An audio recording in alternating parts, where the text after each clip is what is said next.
안녕하십니까? 유구한 시간의 강을 건너 우리에게 전해져 온 이야기들이 있습니다. 그 이야기들은 때로 우리 삶의 방향을 비추는 등불이 되고 마음의 공허함을 채우는 지혜가 되기도 합니다.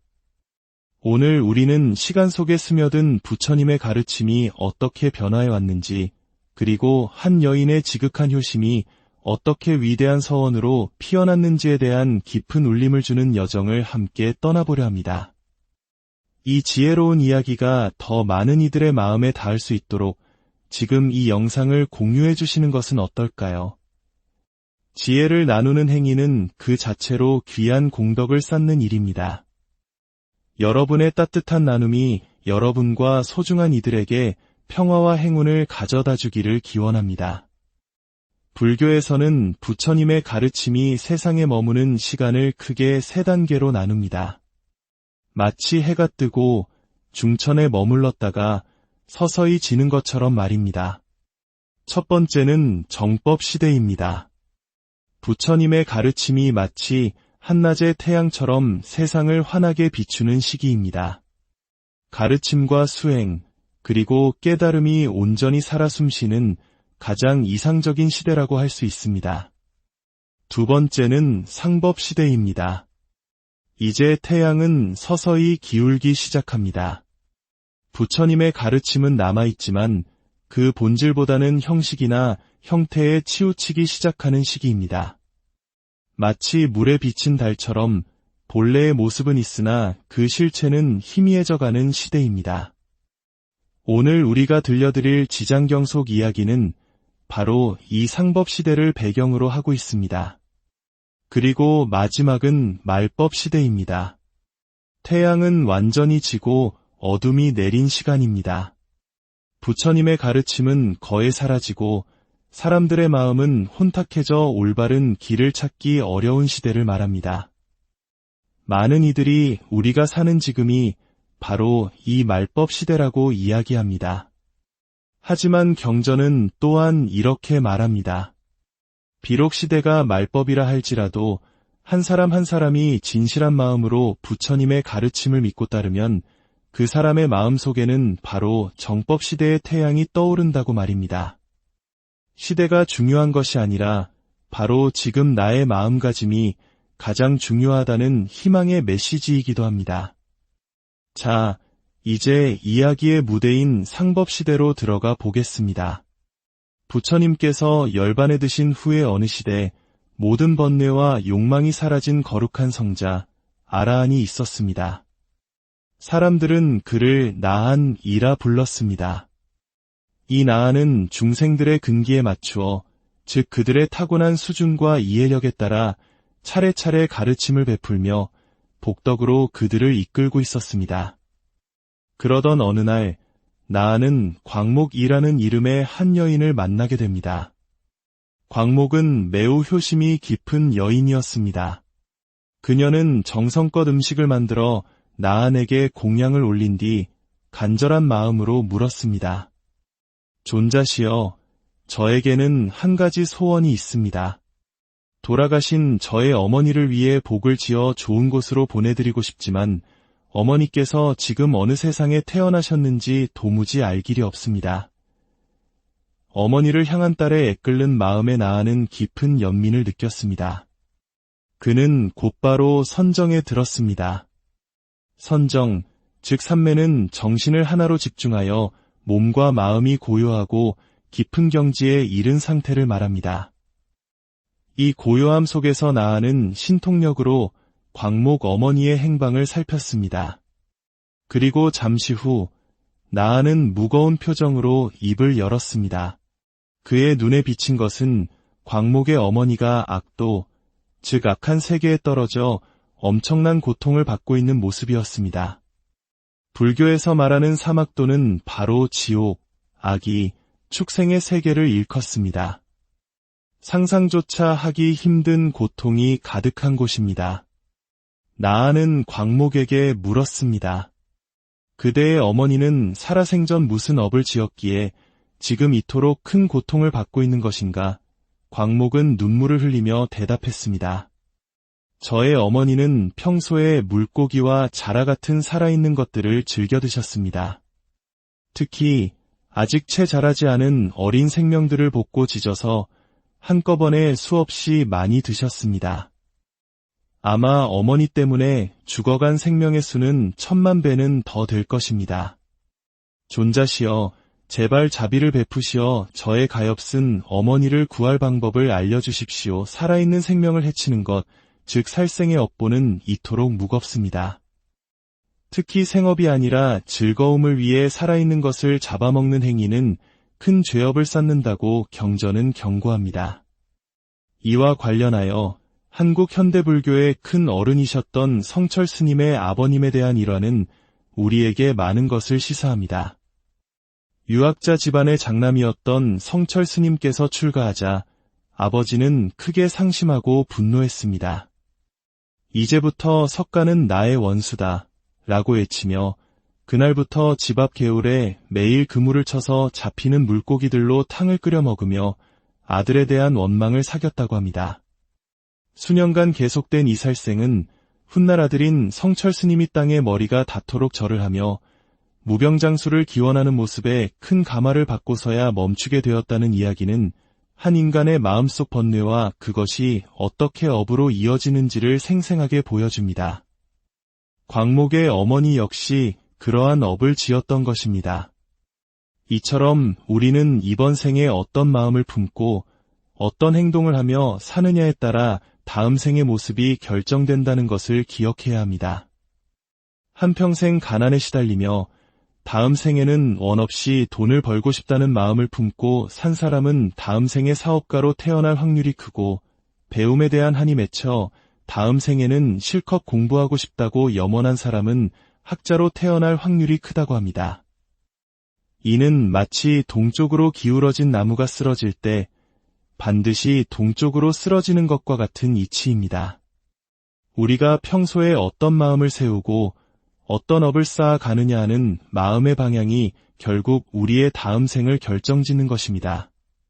그렇기에 우리는 늘 스스로에게 물어야 합니다. 나는 지금 어느 쪽으로 기울어진 나무인가? 내 마음은 지금 어떤 업을 되새기고 있는가? 가장 중요한 것은 바로 염불입니다. 부처님의 이름을 부르는 것입니다. 임종의 순간, 즉 숨이 끊어지는 그 순간에 간절히 염불을 하면 아무리 악한 업을 지은 사람이라도 적어도 지옥, 악이, 축생의 사막도에는 떨어지지 않는다고 합니다. 더 나아가 극락세계에 태어나기를 발언하며 염불하다 숨을 거두면 반드시 그곳에 태어날 수 있다고 경전은 약속합니다. 울산에 위치한 한 불교 호스피스 병원의 원장 스님께서는 죽음을 앞둔 수많은 이들이 마지막 순간의 염불에 의지하며 평화롭고 신비로운 모습으로 임종을 맞이하는 것을 수없이 목격했다고 증언합니다. 평생 불교를 모르던 이들조차 죽음의 공포 앞에서 염불을 통해 큰 위안과 희망을 얻는다는 것입니다. 이는 염불의 공덕이 결코 관념적인 것이 아니라 실제하는 힘이라는 것을 보여주는 생생한 증거입니다.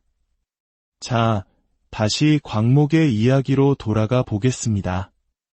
딸의 간절한 호소에 나아는 어머니를 구할 수 있는 방법을 일러주었습니다. 이것은 오늘날까지 전해지는 영가천도, 즉 돌아가신 영혼을 좋은 곳으로 이끄는 방법의 원형이 됩니다. 그대는 지극한 정성으로 청정연화모결의 부처님을 생각하고 그분의 모습을 그리거나 만들어 모시도록 하라. 그리고 살아있는 이와 죽은 이 모두를 위해 공경하는 마음으로 예배하고 공양하면 모두 좋은 과보를 얻게 될 것이다. 여기서 청정연화모결에는 그 시대의 부처님이셨기에 그분의 이름을 부르라 한 것입니다. 지금 우리는 석가모니 부처님의 시대에 살고 있으므로 석가모니불이나 아미타불 혹은 지장보살의 이름을 부르는 것이 그와 같은 공덕을 쌓는 길이 됩니다. 광목은 이 말을 듣고 자신이 아끼던 모든 물건을 팔아 청정연화모결에 부처님의 모습을 정성껏 그려 모셨습니다. 그리고 그 그림 앞에 나아가 공경하는 마음으로 슬피 울며 예배를 올렸습니다. 어머니를 구하고자 하는 간절함, 자신의 지극한 정성이 부처님께 닿기를 바라며 하염없이 절을 했습니다. 그렇게 밤낮으로 기도하던 어느 날 새벽녘, 광목은 꿈을 꾸게 됩니다. 꿈속에서 황금빛 찬란한 부처님이 나타나셨습니다. 그 모습은 마치 거대한 수미산과 같았고 온 세상에 큰 광명을 놓으시며 광목에게 말씀하셨습니다. 이것은 광목의 지극한 정성이 부처님께 닿았다는 신호였습니다. 기도에 대한 응답이자 구원의 서막이었습니다. 기도의 힘은 이처럼 불가사의합니다. 업장, 즉 우리가 지은 좋지 않은 업이 소멸될 때에는 세 단계의 현상이 나타난다고 옛 스승들은 말씀하셨습니다. 가장 깊은 참에는 눈에서 피눈물이 흐르는 것이고, 두 번째는 온몸에서 피땀이 흐르는 것, 세 번째는 눈물과 땀을 비 오듯 쏟아내는 것이라 했습니다. 이는 자신의 업보에 대한 처절한 참회의 물리적 발현입니다. 하지만 이보다 더 높은 차원의 참회가 있습니다. 그것은 바로 절을 하는 나와 절을 받는 부처님이 본래 둘이 아니라는 것을 깨닫는 것입니다.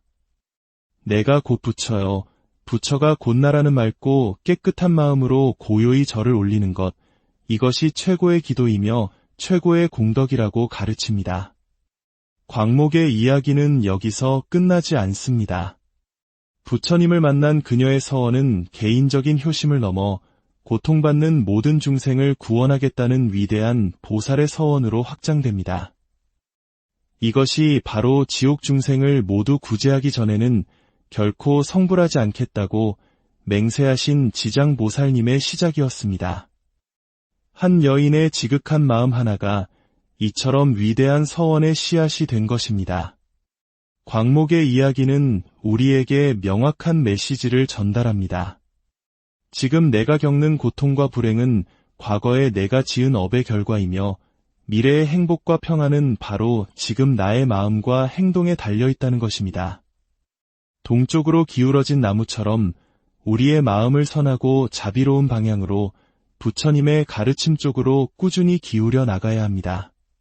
꿈에서 부처님을 보든 보지 못하든 좋은 일이 생기든 그렇지 않든 그것에 흔들리지 마십시오.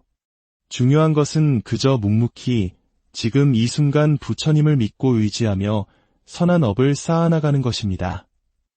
우리가 염불하는 바로 그 순간 이미 공덕은 쌓이고 있으며 우리의 삶은 더 나은 방향으로 나아가고 있습니다. 지장보살님의 위대한 서원은 바로 광목의 이 애틋한 효심에서 시작되었습니다. 그 마음의 울림이 시대를 넘어 오늘을 사는 우리 모두에게 깊은 감동과 희망을 안녕하십니까? 유구한 시간의 강을 건너 우리에게 전해져 온 이야기들이 있습니다. 그 이야기들은 때로 우리 삶의 방향을 비추는 등불이 되고 마음의 공허함을 채우는 지혜가 되기도 합니다. 오늘 우리는 시간 속에 스며든 부처님의 가르침이 어떻게 변화해 왔는지, 그리고 한 여인의 지극한 효심이 어떻게 위대한 서원으로 피어났는지에 대한 깊은 울림을 주는 여정을 함께 떠나보려 합니다. 이 지혜로운 이야기가 더 많은 이들의 마음에 닿을 수 있도록 지금 이 영상을 공유해 주시는 것은 어떨까요? 지혜를 나누는 행위는 그 자체로 귀한 공덕을 쌓는 일입니다.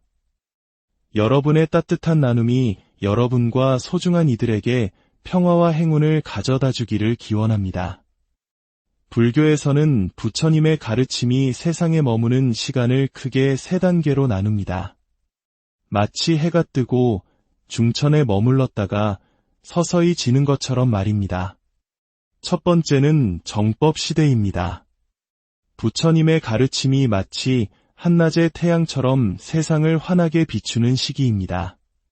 가르침과 수행, 그리고 깨달음이 온전히 살아 숨쉬는 가장 이상적인 시대라고 할 수 있습니다. 두 번째는 상법 시대입니다. 이제 태양은 서서히 기울기 시작합니다. 부처님의 가르침은 남아있지만 그 본질보다는 형식이나 형태에 치우치기 시작하는 시기입니다. 마치 물에 비친 달처럼 본래의 모습은 있으나 그 실체는 희미해져가는 시대입니다. 오늘 우리가 들려드릴 지장경속 이야기는 바로 이 상법 시대를 배경으로 하고 있습니다. 그리고 마지막은 말법 시대입니다. 태양은 완전히 지고 어둠이 내린 시간입니다. 부처님의 가르침은 거의 사라지고 사람들의 마음은 혼탁해져 올바른 길을 찾기 어려운 시대를 말합니다. 많은 이들이 우리가 사는 지금이 바로 이 말법 시대라고 이야기합니다. 하지만 경전은 또한 이렇게 말합니다. 비록 시대가 말법이라 할지라도 한 사람 한 사람이 진실한 마음으로 부처님의 가르침을 믿고 따르면 그 사람의 마음 속에는 바로 정법 시대의 태양이 떠오른다고 말입니다. 시대가 중요한 것이 아니라 바로 지금 나의 마음가짐이 가장 중요하다는 희망의 메시지이기도 합니다. 자, 이제 이야기의 무대인 상법시대로 들어가 보겠습니다. 부처님께서 열반에 드신 후의 어느 시대 모든 번뇌와 욕망이 사라진 거룩한 성자 아라한이 있었습니다. 사람들은 그를 나한이라 불렀습니다. 이 나한은 중생들의 근기에 맞추어 즉 그들의 타고난 수준과 이해력에 따라 차례차례 가르침을 베풀며 복덕으로 그들을 이끌고 있었습니다. 그러던 어느 날 나한은 광목이라는 이름의 한 여인을 만나게 됩니다. 광목은 매우 효심이 깊은 여인이었습니다. 그녀는 정성껏 음식을 만들어 나한에게 공양을 올린 뒤 간절한 마음으로 물었습니다. 존자시여, 저에게는 한 가지 소원이 있습니다. 돌아가신 저의 어머니를 위해 복을 지어 좋은 곳으로 보내드리고 싶지만 어머니께서 지금 어느 세상에 태어나셨는지 도무지 알 길이 없습니다. 어머니를 향한 딸의 애끓는 마음에 나아는 깊은 연민을 느꼈습니다. 그는 곧바로 선정에 들었습니다. 선정, 즉 삼매는 정신을 하나로 집중하여 몸과 마음이 고요하고 깊은 경지에 이른 상태를 말합니다. 이 고요함 속에서 나아는 신통력으로 광목 어머니의 행방을 살폈습니다. 그리고 잠시 후 나아는 무거운 표정으로 입을 열었습니다. 그의 눈에 비친 것은 광목의 어머니가 악도, 즉 악한 세계에 떨어져 엄청난 고통을 받고 있는 모습이었습니다. 불교에서 말하는 사막도는 바로 지옥, 악이, 축생의 세계를 일컫습니다. 상상조차 하기 힘든 고통이 가득한 곳입니다. 나아는 광목에게 물었습니다. 그대의 어머니는 살아생전 무슨 업을 지었기에 지금 이토록 큰 고통을 받고 있는 것인가? 광목은 눈물을 흘리며 대답했습니다. 저의 어머니는 평소에 물고기와 자라 같은 살아있는 것들을 즐겨 드셨습니다. 특히 아직 채 자라지 않은 어린 생명들을 볶고 지져서 한꺼번에 수없이 많이 드셨습니다. 아마 어머니 때문에 죽어간 생명의 수는 1000만 배는 더 될 것입니다. 존자시여, 제발 자비를 베푸시어 저의 가엾은 어머니를 구할 방법을 알려주십시오. 살아있는 생명을 해치는 것, 즉 살생의 업보는 이토록 무겁습니다. 특히 생업이 아니라 즐거움을 위해 살아있는 것을 잡아먹는 행위는 큰 죄업을 쌓는다고 경전은 경고합니다. 이와 관련하여 한국 현대불교의 큰 어른이셨던 성철 스님의 아버님에 대한 일화는 우리에게 많은 것을 시사합니다. 유학자 집안의 장남이었던 성철 스님께서 출가하자 아버지는 크게 상심하고 분노했습니다. 이제부터 석가는 나의 원수다 라고 외치며 그날부터 집 앞 개울에 매일 그물을 쳐서 잡히는 물고기들로 탕을 끓여 먹으며 아들에 대한 원망을 사겼다고 합니다. 수년간 계속된 이 살생은 훗날 아들인 성철 스님이 땅에 머리가 닿도록 절을 하며 무병장수를 기원하는 모습에 큰 감화를 받고서야 멈추게 되었다는 이야기는 한 인간의 마음속 번뇌와 그것이 어떻게 업으로 이어지는지를 생생하게 보여줍니다. 광목의 어머니 역시 그러한 업을 지었던 것입니다.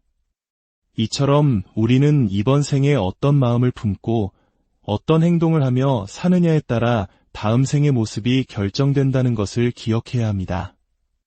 한평생 가난에 시달리며 다음 생에는 원 없이 돈을 벌고 싶다는 마음을 품고 산 사람은 다음 생에 사업가로 태어날 확률이 크고, 배움에 대한 한이 맺혀 다음 생에는 실컷 공부하고 싶다고 염원한 사람은 학자로 태어날 확률이 크다고 합니다.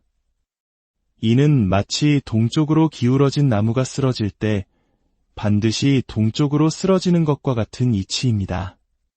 우리가 평소에 어떤 마음을 세우고 어떤 업을 쌓아 가느냐 하는 마음의 방향이 결국 우리의 다음 생을 결정짓는 것입니다. 그렇기에 우리는 늘 스스로에게 물어야 합니다. 나는 지금 어느 쪽으로 기울어진 나무인가? 내 마음은 지금 어떤 업을 되새기고 있는가? 가장 중요한 것은 바로 염불입니다. 부처님의 이름을 부르는 것입니다. 임종의 순간, 즉 숨이 끊어지는 그 순간에 간절히 염불을 하면 아무리 악한 업을 지은 사람이라도 적어도 지옥, 악이, 축생의 사막도에는 떨어지지 않는다고 합니다. 더 나아가 극락세계에 태어나기를 발언하며 염불하다 숨을 거두면 반드시 그곳에 태어날 수 있다고 경전은 약속합니다. 울산에 위치한 한 불교 호스피스 병원의 원장 스님께서는 죽음을 앞둔 수많은 이들이 마지막 순간에 염불에 의지하며 평화롭고 신비로운 모습으로 임종을 맞이하는 것을 수없이 목격했다고 증언합니다.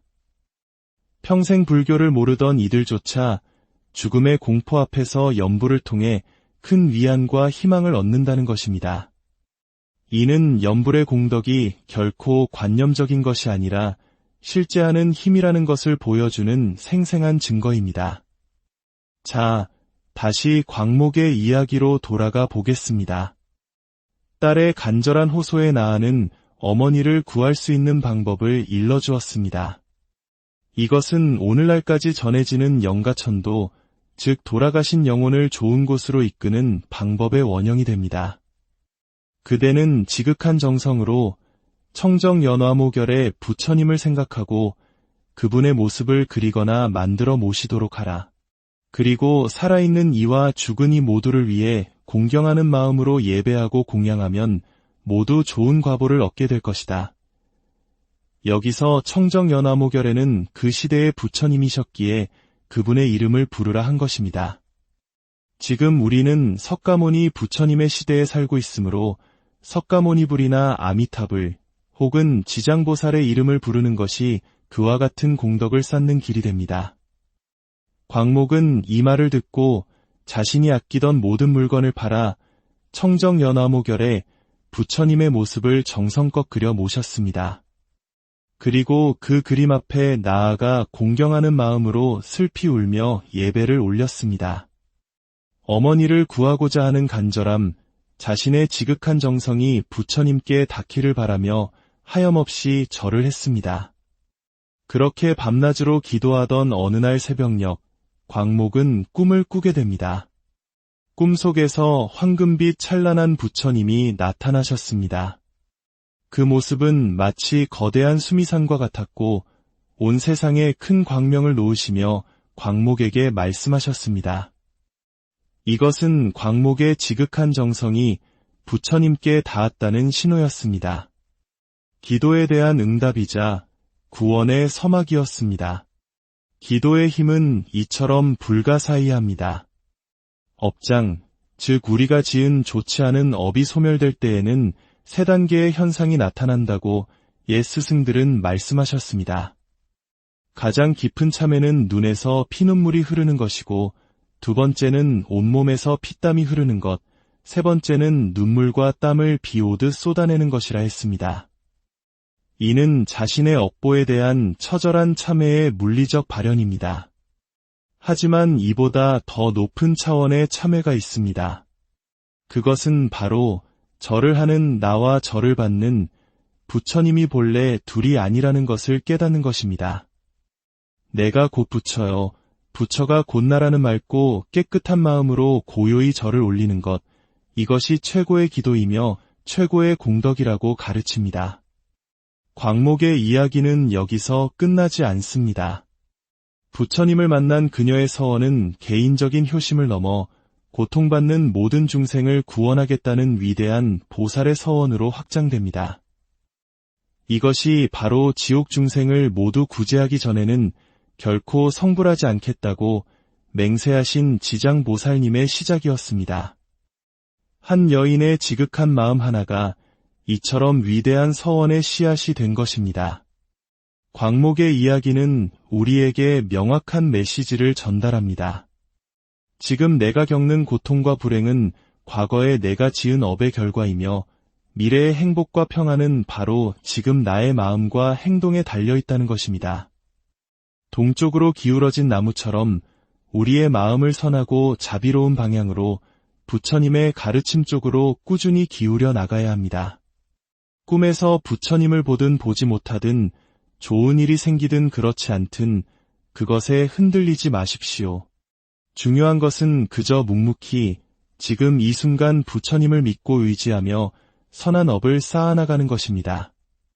우리가 염불하는 바로 그 순간 이미 공덕은 쌓이고 있으며 우리의 삶은 더 나은 방향으로 나아가고 있습니다. 지장보살님의 위대한 서원은 바로 광목의 이 애틋한 효심에서 시작되었습니다. 그 마음의 울림이 시대를 넘어 오늘을 사는 우리 모두에게 깊은 감동과 희망을 안녕하십니까? 유구한 시간의 강을 건너 우리에게 전해져 온 이야기들이 있습니다. 그 이야기들은 때로 우리 삶의 방향을 비추는 등불이 되고 마음의 공허함을 채우는 지혜가 되기도 합니다. 오늘 우리는 시간 속에 스며든 부처님의 가르침이 어떻게 변화해 왔는지, 그리고 한 여인의 지극한 효심이 어떻게 위대한 서원으로 피어났는지에 대한 깊은 울림을 주는 여정을 함께 떠나보려 합니다. 이 지혜로운 이야기가 더 많은 이들의 마음에 닿을 수 있도록 지금 이 영상을 공유해 주시는 것은 어떨까요? 지혜를 나누는 행위는 그 자체로 귀한 공덕을 쌓는 일입니다. 여러분의 따뜻한 나눔이 여러분과 소중한 이들에게 평화와 행운을 가져다 주기를 기원합니다. 불교에서는 부처님의 가르침이 세상에 머무는 시간을 크게 세 단계로 나눕니다. 마치 해가 뜨고 중천에 머물렀다가 서서히 지는 것처럼 말입니다. 첫 번째는 정법 시대입니다. 부처님의 가르침이 마치 한낮의 태양처럼 세상을 환하게 비추는 시기입니다.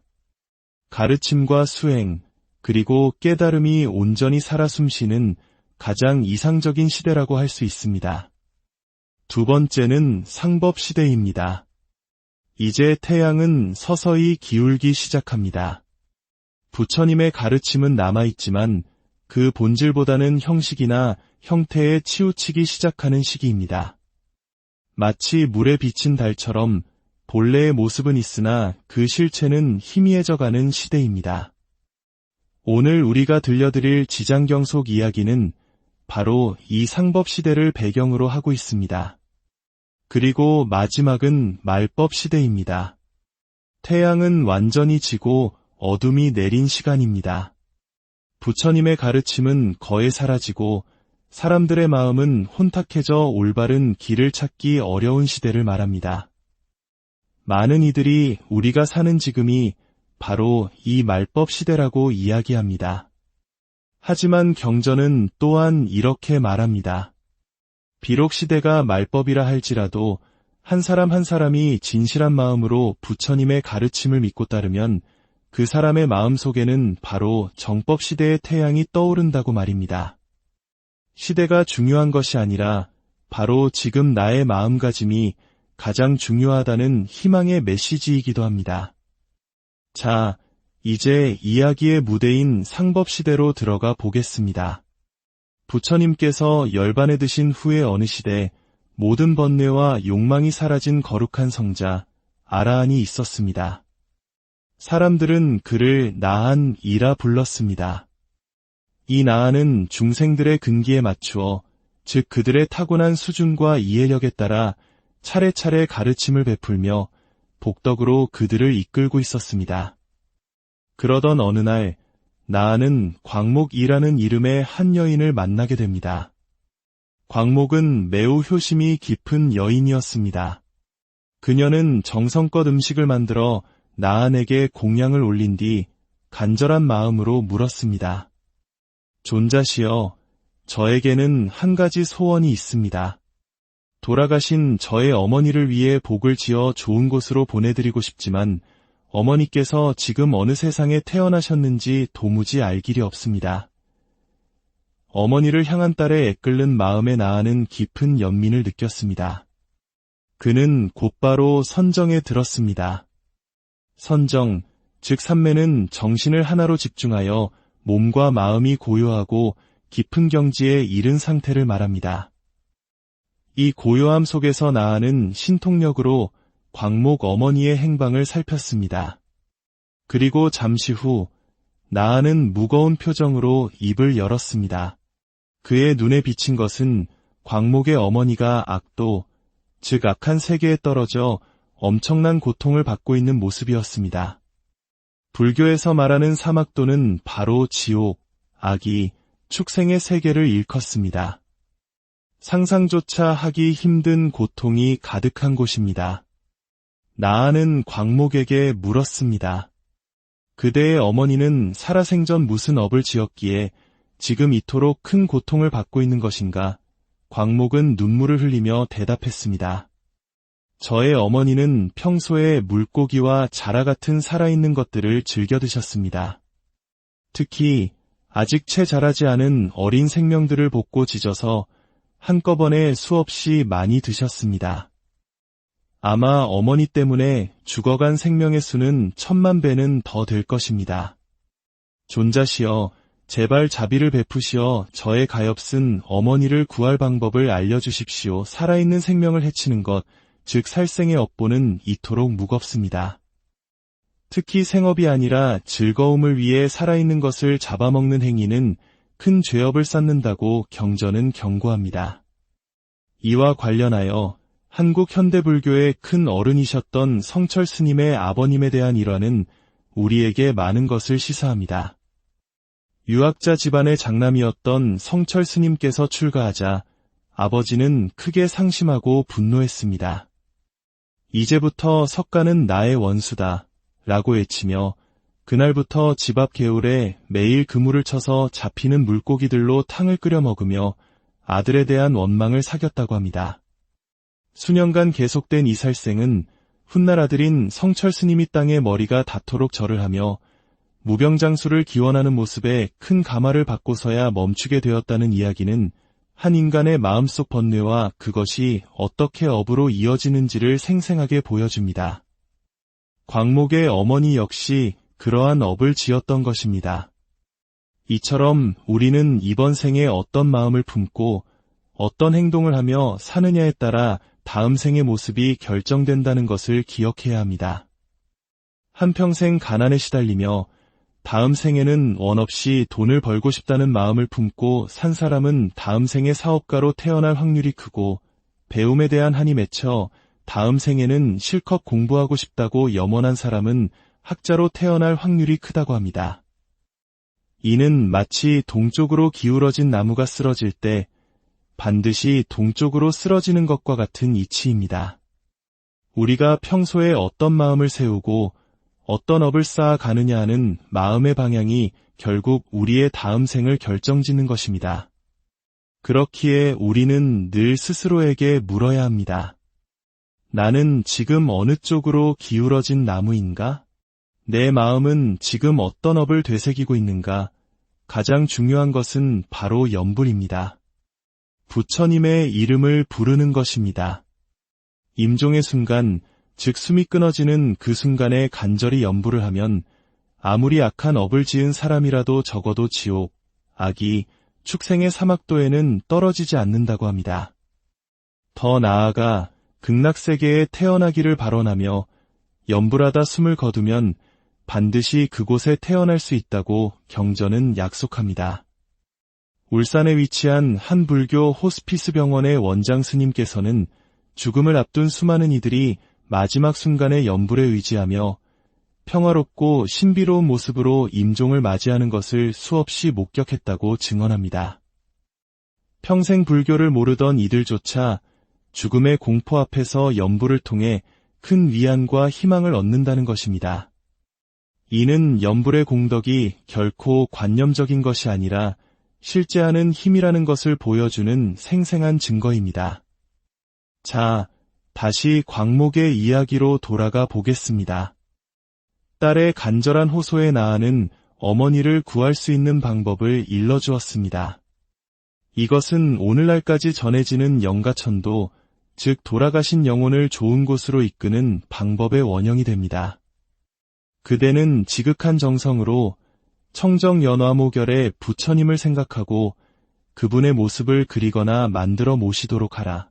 그리고 살아있는 이와 죽은 이 모두를 위해 공경하는 마음으로 예배하고 공양하면 모두 좋은 과보를 얻게 될 것이다. 여기서 청정연화모결에는 그 시대의 부처님이셨기에 그분의 이름을 부르라 한 것입니다. 지금 우리는 석가모니 부처님의 시대에 살고 있으므로 석가모니불이나 아미타불 혹은 지장보살의 이름을 부르는 것이 그와 같은 공덕을 쌓는 길이 됩니다. 광목은 이 말을 듣고 자신이 아끼던 모든 물건을 팔아 청정연화모결에 부처님의 모습을 정성껏 그려 모셨습니다. 그리고 그 그림 앞에 나아가 공경하는 마음으로 슬피 울며 예배를 올렸습니다. 어머니를 구하고자 하는 간절함, 자신의 지극한 정성이 부처님께 닿기를 바라며 하염없이 절을 했습니다. 그렇게 밤낮으로 기도하던 어느 날 새벽녘, 광목은 꿈을 꾸게 됩니다. 꿈속에서 황금빛 찬란한 부처님이 나타나셨습니다. 그 모습은 마치 거대한 수미산과 같았고 온 세상에 큰 광명을 놓으시며 광목에게 말씀하셨습니다. 이것은 광목의 지극한 정성이 부처님께 닿았다는 신호였습니다. 기도에 대한 응답이자 구원의 서막이었습니다. 기도의 힘은 이처럼 불가사의합니다. 업장, 즉 우리가 지은 좋지 않은 업이 소멸될 때에는 세 단계의 현상이 나타난다고 옛 스승들은 말씀하셨습니다. 가장 깊은 참에는 눈에서 피눈물이 흐르는 것이고, 두 번째는 온몸에서 피땀이 흐르는 것, 세 번째는 눈물과 땀을 비 오듯 쏟아내는 것이라 했습니다. 이는 자신의 업보에 대한 처절한 참회의 물리적 발현입니다. 하지만 이보다 더 높은 차원의 참회가 있습니다. 그것은 바로 절을 하는 나와 절을 받는 부처님이 본래 둘이 아니라는 것을 깨닫는 것입니다. 내가 곧 부처여, 부처가 곧 나라는 맑고 깨끗한 마음으로 고요히 절을 올리는 것, 이것이 최고의 기도이며 최고의 공덕이라고 가르칩니다. 광목의 이야기는 여기서 끝나지 않습니다. 부처님을 만난 그녀의 서원은 개인적인 효심을 넘어 고통받는 모든 중생을 구원하겠다는 위대한 보살의 서원으로 확장됩니다. 이것이 바로 지옥 중생을 모두 구제하기 전에는 결코 성불하지 않겠다고 맹세하신 지장보살님의 시작이었습니다. 한 여인의 지극한 마음 하나가 이처럼 위대한 서원의 씨앗이 된 것입니다. 광목의 이야기는 우리에게 명확한 메시지를 전달합니다. 지금 내가 겪는 고통과 불행은 과거에 내가 지은 업의 결과이며 미래의 행복과 평안은 바로 지금 나의 마음과 행동에 달려있다는 것입니다. 동쪽으로 기울어진 나무처럼 우리의 마음을 선하고 자비로운 방향으로 부처님의 가르침 쪽으로 꾸준히 기울여 나가야 합니다. 꿈에서 부처님을 보든 보지 못하든 좋은 일이 생기든 그렇지 않든 그것에 흔들리지 마십시오. 중요한 것은 그저 묵묵히 지금 이 순간 부처님을 믿고 의지하며 선한 업을 쌓아나가는 것입니다. 우리가 염불하는 바로 그 순간 이미 공덕은 쌓이고 있으며 우리의 삶은 더 나은 방향으로 나아가고 있습니다. 지장보살님의 위대한 서원은 바로 광목의 이 애틋한 효심에서 시작되었습니다. 그 마음의 울림이 시대를 넘어 오늘을 사는 우리 모두에게 깊은 감동과 희망을 안녕하십니까? 유구한 시간의 강을 건너 우리에게 전해져 온 이야기들이 있습니다. 그 이야기들은 때로 우리 삶의 방향을 비추는 등불이 되고 마음의 공허함을 채우는 지혜가 되기도 합니다. 오늘 우리는 시간 속에 스며든 부처님의 가르침이 어떻게 변화해 왔는지, 그리고 한 여인의 지극한 효심이 어떻게 위대한 서원으로 피어났는지에 대한 깊은 울림을 주는 여정을 함께 떠나보려 합니다. 이 지혜로운 이야기가 더 많은 이들의 마음에 닿을 수 있도록 지금 이 영상을 공유해 주시는 것은 어떨까요? 지혜를 나누는 행위는 그 자체로 귀한 공덕을 쌓는 일입니다. 여러분의 따뜻한 나눔이 여러분과 소중한 이들에게 평화와 행운을 가져다 주기를 기원합니다. 불교에서는 부처님의 가르침이 세상에 머무는 시간을 크게 3단계로 나눕니다. 마치 해가 뜨고 중천에 머물렀다가 서서히 지는 것처럼 말입니다. 첫 번째는 정법 시대입니다. 부처님의 가르침이 마치 한낮의 태양처럼 세상을 환하게 비추는 시기입니다. 가르침과 수행, 그리고 깨달음이 온전히 살아 숨쉬는 가장 이상적인 시대라고 할 수 있습니다. 두 번째는 상법 시대입니다. 이제 태양은 서서히 기울기 시작합니다. 부처님의 가르침은 남아있지만 그 본질보다는 형식이나 형태에 치우치기 시작하는 시기입니다. 마치 물에 비친 달처럼 본래의 모습은 있으나 그 실체는 희미해져가는 시대입니다. 오늘 우리가 들려드릴 지장경속 이야기는 바로 이 상법 시대를 배경으로 하고 있습니다. 그리고 마지막은 말법 시대입니다. 태양은 완전히 지고 어둠이 내린 시간입니다. 부처님의 가르침은 거의 사라지고 사람들의 마음은 혼탁해져 올바른 길을 찾기 어려운 시대를 말합니다. 많은 이들이 우리가 사는 지금이 바로 이 말법 시대라고 이야기합니다. 하지만 경전은 또한 이렇게 말합니다. 비록 시대가 말법이라 할지라도 한 사람 한 사람이 진실한 마음으로 부처님의 가르침을 믿고 따르면 그 사람의 마음 속에는 바로 정법 시대의 태양이 떠오른다고 말입니다. 시대가 중요한 것이 아니라 바로 지금 나의 마음가짐이 가장 중요하다는 희망의 메시지이기도 합니다. 자, 이제 이야기의 무대인 상법 시대로 들어가 보겠습니다. 부처님께서 열반에 드신 후의 어느 시대 모든 번뇌와 욕망이 사라진 거룩한 성자 아라한이 있었습니다. 사람들은 그를 나한이라 불렀습니다. 이 나한은 중생들의 근기에 맞추어, 즉 그들의 타고난 수준과 이해력에 따라 차례차례 가르침을 베풀며 복덕으로 그들을 이끌고 있었습니다. 그러던 어느 날 나한은 광목이라는 이름의 한 여인을 만나게 됩니다. 광목은 매우 효심이 깊은 여인이었습니다. 그녀는 정성껏 음식을 만들어 나한에게 공양을 올린 뒤 간절한 마음으로 물었습니다. 존자시여, 저에게는 한 가지 소원이 있습니다. 돌아가신 저의 어머니를 위해 복을 지어 좋은 곳으로 보내드리고 싶지만 어머니께서 지금 어느 세상에 태어나셨는지 도무지 알 길이 없습니다. 어머니를 향한 딸의 애끓는 마음에 나아는 깊은 연민을 느꼈습니다. 그는 곧바로 선정에 들었습니다. 선정, 즉 삼매는 정신을 하나로 집중하여 몸과 마음이 고요하고 깊은 경지에 이른 상태를 말합니다. 이 고요함 속에서 나아는 신통력으로 광목 어머니의 행방을 살폈습니다. 그리고 잠시 후 나아는 무거운 표정으로 입을 열었습니다. 그의 눈에 비친 것은 광목의 어머니가 악도, 즉 악한 세계에 떨어져 엄청난 고통을 받고 있는 모습이었습니다. 불교에서 말하는 사막도는 바로 지옥, 악이, 축생의 세계를 일컫습니다. 상상조차 하기 힘든 고통이 가득한 곳입니다. 나아는 광목에게 물었습니다. 그대의 어머니는 살아생전 무슨 업을 지었기에 지금 이토록 큰 고통을 받고 있는 것인가? 광목은 눈물을 흘리며 대답했습니다. 저의 어머니는 평소에 물고기와 자라 같은 살아있는 것들을 즐겨 드셨습니다.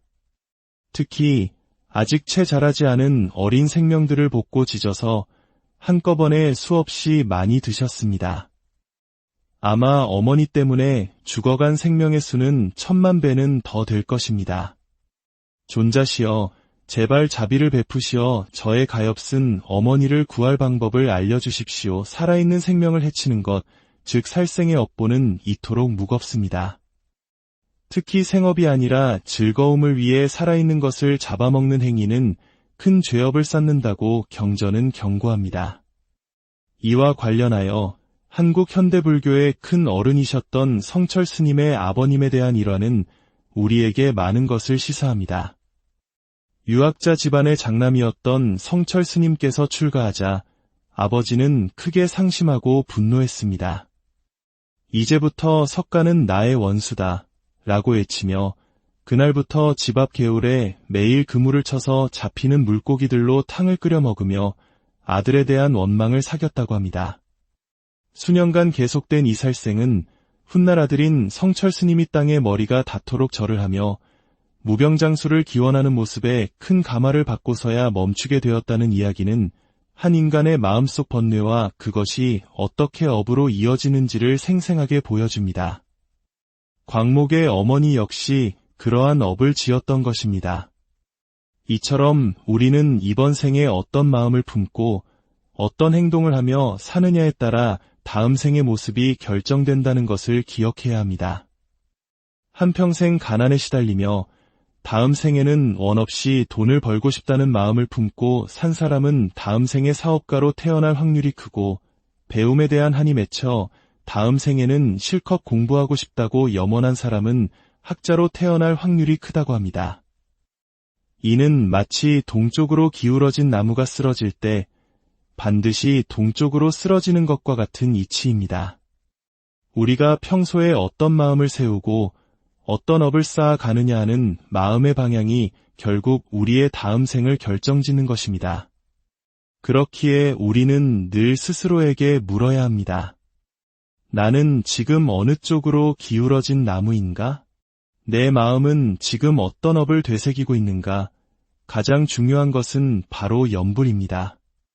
부처님의 이름을 부르는 것입니다. 임종의 순간, 즉 숨이 끊어지는 그 순간에 간절히 염불을 하면 아무리 악한 업을 지은 사람이라도 적어도 지옥, 악이, 축생의 사막도에는 떨어지지 않는다고 합니다. 더 나아가 극락세계에 태어나기를 발언하며 염불하다 숨을 거두면 반드시 그곳에 태어날 수 있다고 경전은 약속합니다. 울산에 위치한 한 불교 호스피스 병원의 원장 스님께서는 죽음을 앞둔 수많은 이들이 마지막 순간에 염불에 의지하며 평화롭고 신비로운 모습으로 임종을 맞이하는 것을 수없이 목격했다고 증언합니다.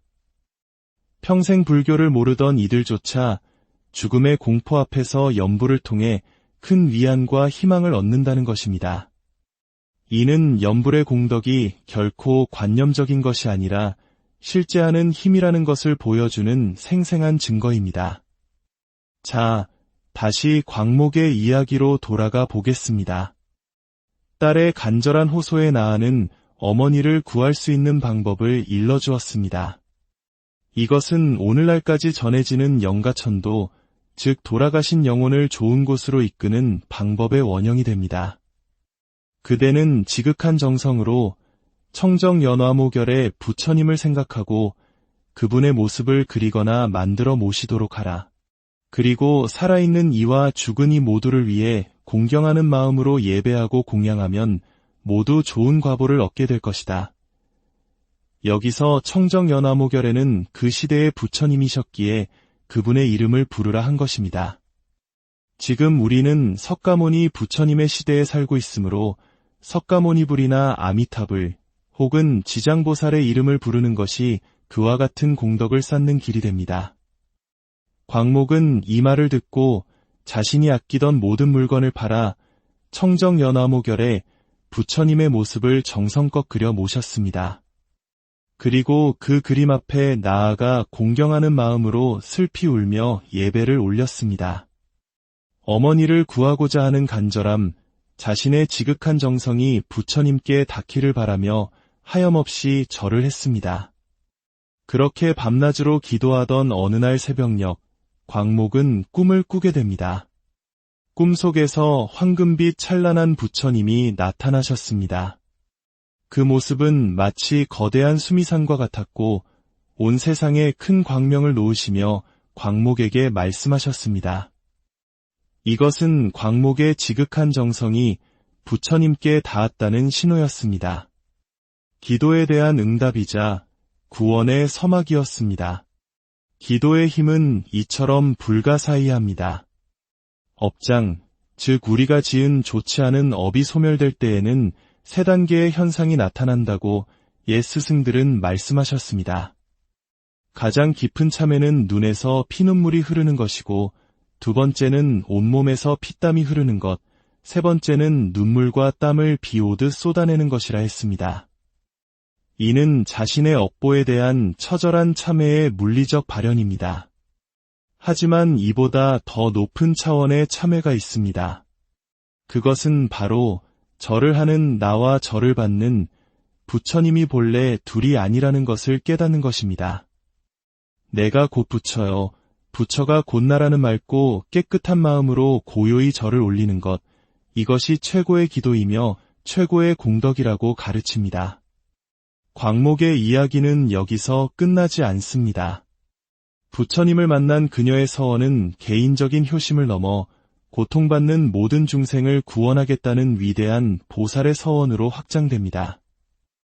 이것이 바로 지옥 중생을 모두 구제하기 전에는 결코 성불하지 않겠다고 맹세하신 지장보살님의 시작이었습니다.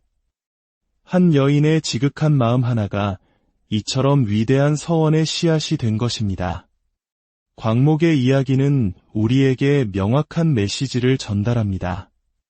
지금 내가 겪는 고통과 불행은 과거에 내가 지은 업의 결과이며 미래의 행복과 평안은 바로 지금 나의 마음과 행동에 달려있다는 것입니다.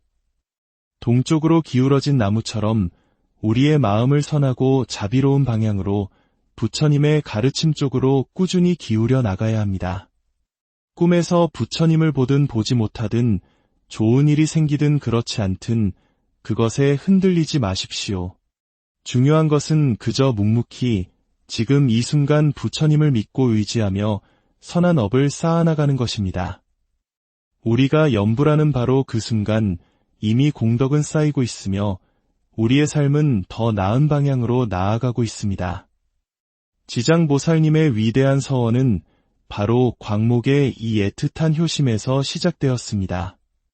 그 마음의 울림이 시대를 넘어 오늘을 사는 우리 모두에게 깊은 감동과 희망을 안녕하십니까?